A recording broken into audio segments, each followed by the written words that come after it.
విద్యుత్ సవరణ బిల్లు 2025 ప్రజల భవిష్యత్తు చీకట్లోకి వెళుతోందా? ఒక్కసారి ఊహించండి, ఒక రోజు మీరింటికొచ్చి లైట్ ఆన్ చేయాలని స్విచ్ నొక్కుతారు, కానీ లైట్ వెలగదు.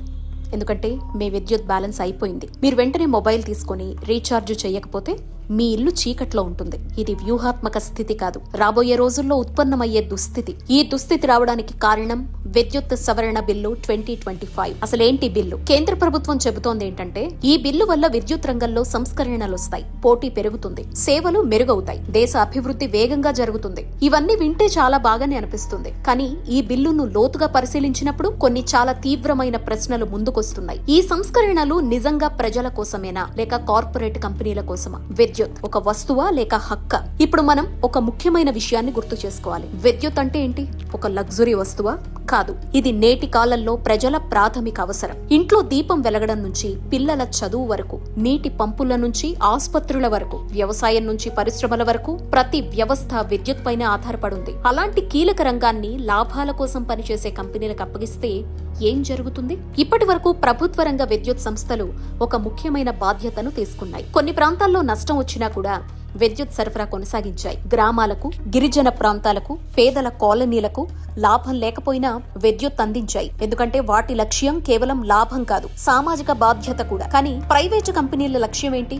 సాధారణంగా ఒకటే, లాభం. గ్రామాల భవిష్యత్తు. ఒక ప్రైవేటు కంపెనీ విద్యుత్ సరఫరా చేస్తే అది ముందుగా ఏం చూస్తుంది? లాభం వచ్చే ప్రాంతాల్ని, అంటే ప్రధానంగా పట్టణాల్ని. కానీ గ్రామాల్లో వినియోగం తక్కువ, మౌలిక సదుపాయాల ఖర్చు ఎక్కువ. అప్పుడు కంపెనీలు ఆ ప్రాంతాల్ని పట్టించుకోకపోతే గ్రామాల్లో విద్యుత్ సరఫరా నాణ్యత తగ్గే ప్రమాదం ఉంది. ఇది కేవలం ఒక సాంకేతిక సమస్య కాదు, గ్రామాల అభివృద్ధి మీదే ప్రభావం చూపే విషయం. ఇప్పుడు రైతుల గురించి మాట్లాడుకుందాం. వ్యవసాయం ఇప్పటికే చాలా కష్టాల్లో ఉంది. విత్తనాలు ఖరీదయ్యాయి, ఎరువుల ధరలు పెరిగాయి, కూలీల ఖర్చు పెరిగింది. ఈ పరిస్థితుల్లో రైతులకు ఒక పెద్ద సహాయం ఏంటంటే సబ్సిడీ లేదా ఉచిత విద్యుత్. కానీ కొత్త విధానం ప్రకారం రైతు ముందుగా బిల్లు చెల్లిస్తే తర్వాత ప్రభుత్వం సబ్సిడీ ఇస్తుందిట. ఇక్కడ ఒక సాధారణ ప్రశ్న, చేతిలో డబ్బులు లేని రైతు ముందుగా బిల్లు ఎలా చెల్లిస్తాడు? పోనీ అప్పో సొప్పో చేసి చెల్లించాడు అని అనుకుందాం. సబ్సిడీ చెల్లింపు ఆలస్యం అయితే? ఈ ప్రశ్నలకు స్పష్టమైన సమాధానాలు ఇంకా లేవు. ఇప్పుడు చిన్న పరిశ్రమల గురించి ఆలోచిద్దాం. దేశంలో ఎక్కువ ఉద్యోగాలు చిన్న మధ్య తరహా పరిశ్రమలే ఇస్తాయి. ఈ పరిశ్రమల ప్రధాన ఖర్చుల్లో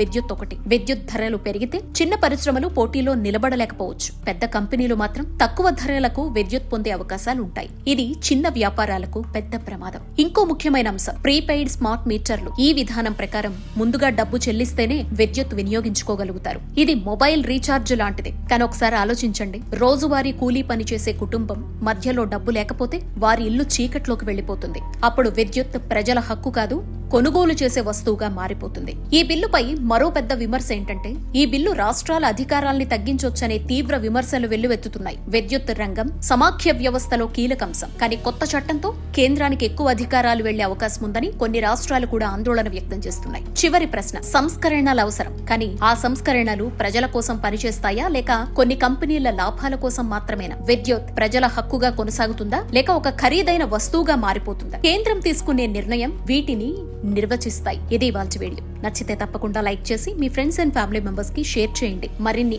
ఆసక్తికర అంశాల కోసం విధాత న్యూస్ ఛానల్ ని ఫాలో అవ్వండి.